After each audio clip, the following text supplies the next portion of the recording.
Assalamualaikum warahmatullahi wabarakatuh. Baik, saya akan menjelaskan mengenai materi tentang perbedaan antara nilai, moral, etika, etiket, dan juga norma. Berkaitan dengan etika, etika itu sendiri bersifat batiniah yang tidak tampak oleh orang lain, sedangkan etiket berfungsi lahiriah atau yang bisa kita lihat. Adapun nilai adalah cara pandang seseorang terkait baik dan buruknya sesuatu berkaitan dengan norma atau aturan yang mengikat seseorang. Bila seseorang menjalankan aturan tersebut, bisa disebut baik, sedangkan orang yang melanggar itu dianggap buruk dalam bertindak. Baik, untuk selanjutnya saya akan menjelaskan mengenai etika sebagai filsafat moral. Secara garis besar, etika sebagai filsafat moral adalah prinsip berpikir bagaimana kita bertindak dan berucap kepada orang lain, tidak memandang siapa mereka. Kita memperlakukan semua manusia dengan derajat yang sama sebagai makhluk Tuhan, terlepas dari latar belakang mereka. Selanjutnya, pembahasan ketiga yaitu tentang teori-teori etika.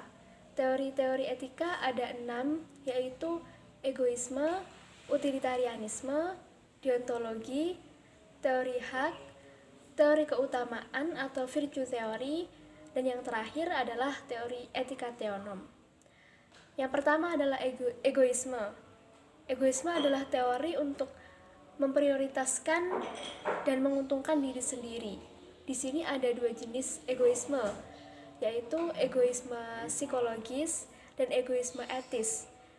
Egoisme psikologis ini mengatakan bahwa sudah menjadi kodrat manusia bersikap bebas menentukan tindakan yang diinginkannya. Sedangkan egoisme etis ini menekankan bahwa manusia berhak membela kepentingan atau hak individu, tetapi tidak menolak untuk menolong orang lain. Malah teori ini menganjurkan untuk menolong orang lain. Teori yang kedua yaitu utilitarianisme, yaitu suatu teori yang menyatakan bahwa yang berperilaku baik dianggap yang memaksimalkan utility atau penggunaan. Nah, tindakan dianggap benar atau salah itu berdasarkan akibatnya. Kalau akibatnya buruk, maka dianggap buruk. Kalau akibatnya baik, maka dianggap baik. Teori yang ketiga yaitu deontologi. Teori deontologi ini kebalikannya teori utilitarianisme. Tadi utilitarianisme mengatakan kalau etis tidaknya sesuatu tindakan itu tergantung pada akibat atau konsekuensi. Kalau deontologi mengatakan bahwa etis tidaknya suatu tindakan itu tidak ada hubungannya dengan akibat dari tindakan tersebut, akibat atau konsekuensinya. Teori yang keempat yaitu teori hak. Teori hak ini adalah aspek dari teori deontologi karena hak berkaitan dengan kewajiban. Tindakan tersebut dikatakan baik apabila sesuai dengan hak asasi manusia.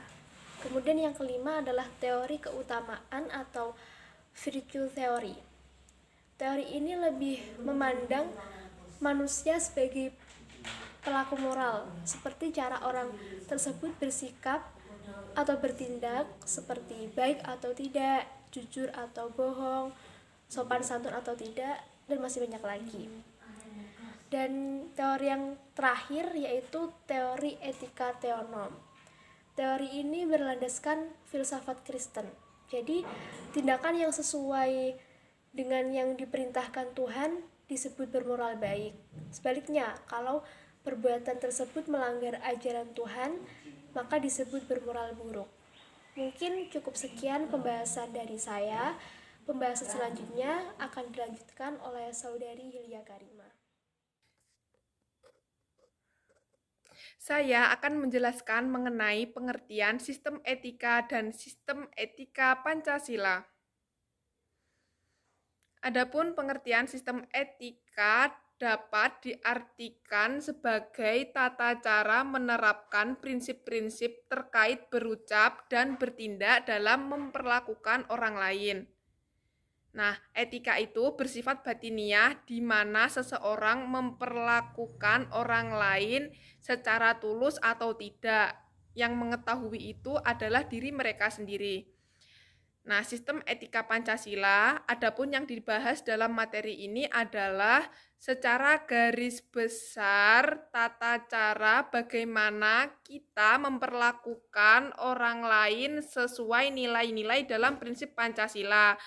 Nah, esensi Pancasila sebagai sistem etika itu yang pertama adalah nilai-nilai ketuhanan, di mana kita sebagai makhluk Tuhan dan warga negara kita memperlakukan sesama manusia itu sesuai norma agama yang berlaku. Yang kedua itu nilai-nilai kemanusiaan. Kita memperlakukan sesama manusia itu sebagai makhluk Tuhan yang sama derajatnya. Adapun yang ketiga itu adalah nilai-nilai persatuan, di mana kita saling toleransi, menghargai sesama warga, sesama masyarakat. Nah, adapun nilai-nilai kemusyawaratan di mana kita dalam mengambil keputusan dalam suatu masalah itu dengan menerapkan musyawarah. Adapun yang kelima itu nilai-nilai keadilan sosial di mana kita memperlakukan manusia itu secara adil, tidak memandang mereka dari mana, mereka itu siapa. Nah, selanjutnya ada urgensi Pancasila sebagai sistem etika. Hal-hal yang penting serta perlu diperhatikan itu yang pertama adalah meletakkan sila-sila Pancasila sebagai sistem etika, berarti menempatkan Pancasila itu sebagai sumber moral dan inspirasi dalam kehidupan sehari-hari. Kedua, Pancasila sebagai sistem etika, Pancasila itu memberikan arahan bagi setiap warga negara sehingga memiliki tata pergaulan yang baik secara lokal, nasional, regional maupun internasional, di mana negara Indonesia itu dipandang baik oleh negara lain. Nah, yang ketiga itu Pancasila dijadikan sebagai dasar pembentukan peraturan yang diberlakukan agar masyarakat memiliki jiwa Pancasila. Yang keempat, Pancasila dijadikan sebagai alat saring dengan banyaknya budaya akibat pengaruh globalisasi. Nah, kalian mungkin sudah tahu ya bagaimana pengaruh globalisasi itu, di mana kita bisa mengakses semua informasi yang ada dari berbagai dunia secara cepat. Nah, apabila kita tidak dapat menyaring budaya-budaya tersebut, kita akan terhanyutkan oleh arus tersebut. Di mana kan negara kita itu adalah negara Pancasila yang berideologikan Pancasila.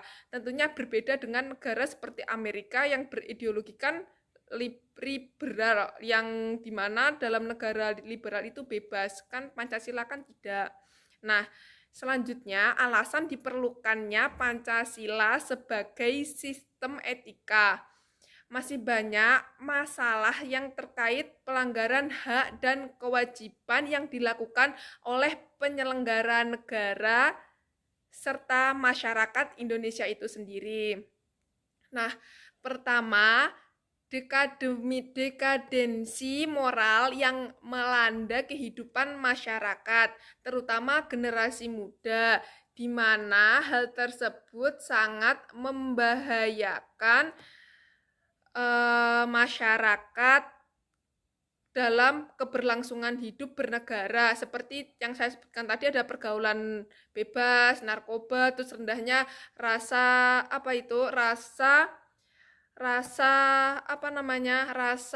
hormat kepada orang tua. Terus itu ada penyelewangan kekuasaan yang dilakukan oleh penyelenggara negara seperti korupsi, kolusi, dan nepotisme. Nah, yang ketiga itu ada masyarakat yang kurang tidak memenuhi kewajiban dengan enggan membayar pajak. Yang keempat itu adalah pelanggaran HAM, dan kelima perusakan lingkungan. Nah, menggali sumber historis, sosiologis, politis tentang Pancasila sebagai sistem etika sumber historis dalam masa Orde Lama telah mengenal nilai-nilai kemandirian bangsa yang diperkenalkan oleh Presiden Soekarno, di mana bangsa itu harus berpijak di bawah kaki mereka sendiri. Nah, pada zaman Orde Baru ada banyak butir Pancasila yang dijabarkan dari kelima sila sebagai hasil temuan dari para peneliti BP7. Nah, sedangkan pada era reformasi, Pancasila sebagai sistem etika tenggelam dalam hiruk-pikuk perebutan kekuasaan, di mana banyak penyelenggara negara melakukan korupsi. Nah, yang kedua itu ada sumber sosiologis. Pancasila sebagai sistem etika dapat dilihat dari bagaimana interaksi antar masyarakat yang beragam. Nah, sumber politis Pancasila sebagai sistem etika digunakan sebagai landasan atau dasar dalam menyusun peraturan yang ada di Indonesia. Adapun tantangan Pancasila sebagai sistem etika adalah banyak masalah yang harus dihadapi oleh pemerintahan, seperti adanya KKN. Selain itu, banyak hal baru yang muncul dengan adanya globalisasi, di mana kita dapat mengakses semua hal dengan mudah. Bila tidak ditanamkan sejak dini, anak-anak yang akan menjadi tonggak negara mudah terpengaruh oleh hal-hal buruk. Maka sejak dini harus memegang teguh serta membiasakan dengan berperilaku sesuai nilai-nilai dalam Pancasila. Nah, kesimpulan yang dapat diambil dari materi ini adalah betapa pentingnya kita sebagai warga negara Indonesia menerapkan sistem etika Pancasila ini. Karena apa? Bila diterapkan dalam beragama, bermasyarakat, serta beragama akan membawa kedamaian, kesejahteraan, dan kerukunan. Mengingat Indonesia ini adalah sebuah negara yang majemuk. Mungkin sedikit itu saja yang dapat saya sampaikan. Ada kurang lebihnya saya mohon maaf. Terima kasih. Wabarakatuh. Perkenalkan, nama saya Muhammad Muhtar Jawahari. Saya dari kelompok 4. Saya akan menerangkan tentang etika politik Pancasila. Etika politik Pancasila adalah etika yang mempertanyakan tanggung jawab dan kewajiban manusia sebagaimana mestinya, dan manusia sebagai warga negara yang harus taat terhadap hukum yang berlaku di negara ini. Fungsi etika politik dalam masyarakat adalah sebagai penyedia sumber nilai atau teori yang menjelaskan benar salahnya suatu tindakan dalam kaitannya dengan legitimasi politik. Contoh dari politik Pancasila adalah satu, pluralisme. Pluralisme adalah suatu paham di mana kita bisa menerima kemajemukan atau keberagaman untuk mewujudkan kehidupan bersama yang positif, damai, bertenggang rasa dengan masyarakat yang memiliki perbedaan agama, budaya, suku, maupun ras. Yang kedua, hak asasi manusia. Salah satu contoh Pancasila sebagai etika politik menempatkan Pancasila kedua sebagai sumber nilai kemanusiaan yang kemudian diterapkan dalam etika politik. Nomor 3, persatuan bangsa. Persatuan bangsa adalah kaitannya dengan contoh Pancasila sebagai etika politik menempatkan manusia sebagai manusia sosial yang tidak bisa lepas dari peran manusia lain. Nomor 4, demokrasi. Asas demokrasi sesuai dengan Pancasila keempat yang menjunjung tinggi kerakyatan sebagai contoh perwujudan demokrasi di lingkungan bangsa dan negara. Nomor 5, keadilan sosial. Keadilan merupakan nilai yang dasar bagi kehidupan manusia dalam bermasyarakat. Pelanggaran contoh dari Pancasila sebagai etika politik. Yang sangat disayangkan saat ini di Indonesia adalah para pelaku politik yang belum bisa bersikap sesuai dengan contoh Pancasila sebagai etika politik. Masih banyak pelanggaran etika politik yang terjadi di Indonesia.